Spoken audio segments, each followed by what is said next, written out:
Welcome back into Wake Up America. The fighting continuing in Ukraine.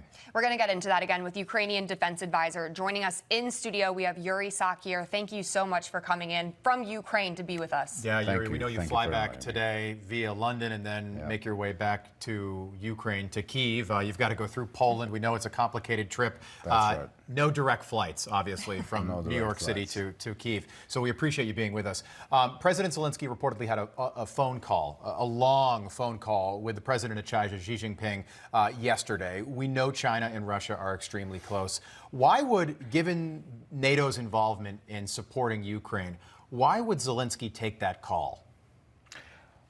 Rob, China is an important player on the international arena, and a player of that magnitude cannot just stand aside. So it is understandable that China wants to get involved in this way or the other. So during that long conversation that our president had with their president, there was exchange of views because we have our own peace plan, and we've articulated it very clearly to our international allies, and there is a very, very widespread acceptance of the logical side of our peace plan, right? First of all, Russian troops have to be withdrawn from all Ukrainian territories. That's a non-negotiable part of our peace plan.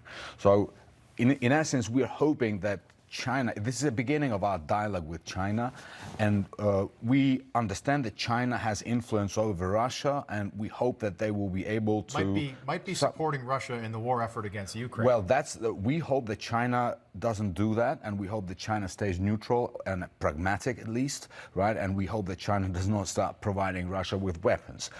We hope that China will use its influence over Russia to speed up the ending of this war on the Ukrainian terms. Peace negotiations, Right. including Crimea.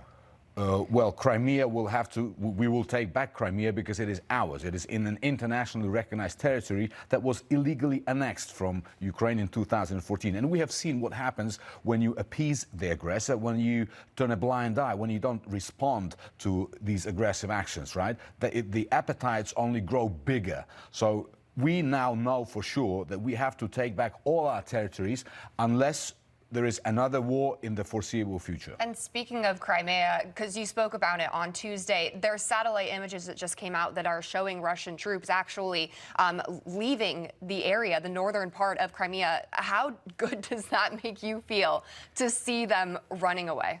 Look, we are getting intelligence reports on a daily basis that it's not just troops. There is a lot of hesitation, put it that way, amidst the people, the Russians, who now consider themselves the temporary elites or establishment of Crimea. So we hope that this is a clear sign of them understanding that Ukraine will be rejoining, Crimea will be returned back to Ukraine. I just wanted to talk about, I want to talk about your family, but just quickly so I understand. So let's say a peace deal were on the table and it included Russia leaving the Donbass region, all of eastern Ukraine, but keeping Crimea. Ukraine would not accept that. Well, Ukraine would not accept that. And look, there will be no need to accept that because we will make the conditions such that it will be clear that, Crimea is part of Ukraine. In the commercial break before we came on, we were asking why you couldn't fly directly to Kyiv, and it's because, there's all the F-16s. I know that you have, and obviously many bombs and things, you have a family. I heard that your family just had to leave Ukraine. You have 2 young kids. I mean, they must come home from school and say, oh, we're learning about F-16s, we're learning about military equipment instead of maybe, Einstein or other things that little kids are supposed to learn. What is that like for them, having to uproot their entire life and move somewhere else because of a war? Well, Christina,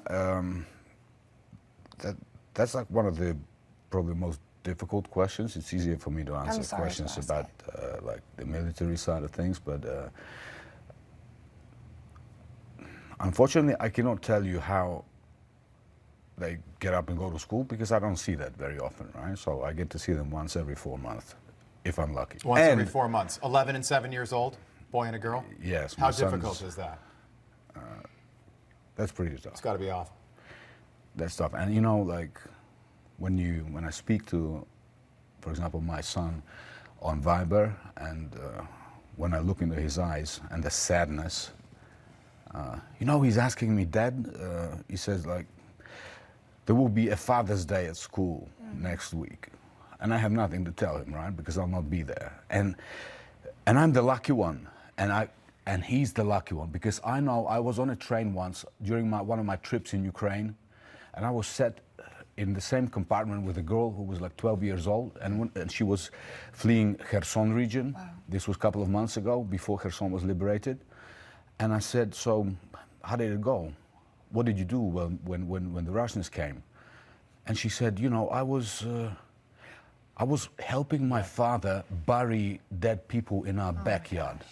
So a 12-year-old little girl was carrying dead bodies and burying them in their backyard. Now look, I just want to say this. Yesterday evening, I went for a long walk in New York, and I went to the 9/11 memorial, and I stood near the Freedom Tower, and I understood instantly right there and then why American people stand up with Ukraine and why you standing next to us. Yeah. Because American people, same as Ukrainian, we share the same attitude to freedom. We know what it means to protect our country from terrorists. And look, Russia is a terrorist state. Yeah. They are beheading our people. Yep. They are killing them after interrogating them.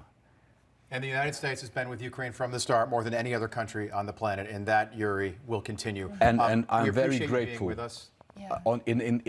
In your presence, I would like to say thank you to the American taxpayers, to the American people. Look, there is no other nation on this planet who wants to end this war sooner, and with your help, we'll be able to do Yuriy, that. we appreciate it. Thank We're thinking about your kids, 11 and 7. I know they're no longer in Kyiv; they're in Portugal now, so far away from this war. But we're thinking about them, and they're in our hearts. Thank you, Yuriy. We appreciate you being with us. Stay with us. We've got a lot more coming up. We'll be right back. Thank you so much. Thanks.